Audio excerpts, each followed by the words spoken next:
One of history's most prolific ever authors on prayer is E.M. Bounds. E.M. Bounds, who wrote a number of just cutting-edge, encouraging and inspiring books on prayer. Now you can get 8 of his books in one volume, the complete works of E.M. Bounds on prayer, and there's various titles there. They're really mouth-watering, just the titles, such as Power Through Prayer, how we need that, Prayer and Praying Men, Purpose in Prayer, the Essentials of Prayer, and so on. And when we open up the book, the first book of the 8 that is recorded here is The Necessity of Prayer. And E.M. Bounds really just doesn't waste any time in just bringing a strong challenge, a strong encouragement. In the first chapter of that book, it is titled Prayer and Faith, and this is his opening line. He says, in any study of the principles and procedure of prayer, of his activities and enterprises, first placed must of necessity be given to faith. That is so true. That is so important.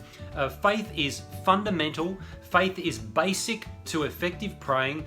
We got to come to God on the basis of the fact that He is trustworthy. He is sitting on the throne. He has the power to intervene on earth. So we call out to Him and He sends down answers from heaven. So there has to be that faith. Otherwise, there is no point in praying. It's not like prayer is not like dipping our toe in the water or thinking, I've tried other things and they haven't worked, so I'll just give prayer a go, and coming to it with an experimental mindset. No, faith is so essential. We've got to come to God believing that He is. In fact, Jesus told the disciples straight out, have faith in God, Mark chapter 11. And in Hebrews chapter 11, we're told that without faith it is impossible to please God. So faith is not just handy, it's not just something that's useful. It is impossible to please God unless we come to God with faith. So we need that faith undergirding our prayers.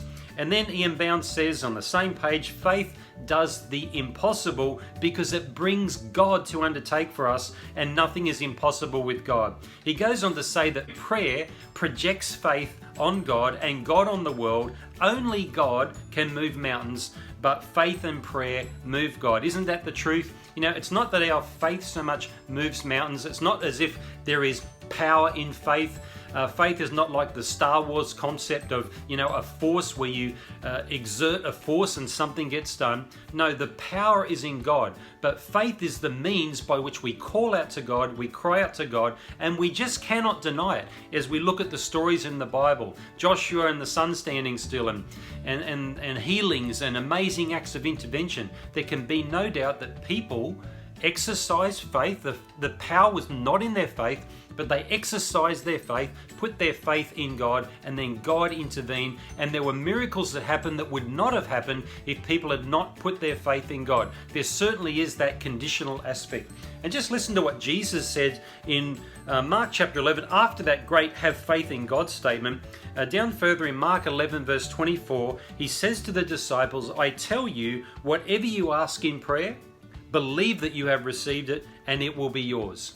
So Jesus is very strong on this, the essential nature of faith. We've got to come to God not thinking, well, I just hope something might happen here, but we come with confidence in Him. That's the kind of praying we need today. We live in dark times. Sin is just running rampant. The church should not be fretting and hiding in a corner. We need to rise up with robust faith and call out to the Lord in the spheres where He has placed us, believing Him for acts of intervention. May God encourage us to pray with faith.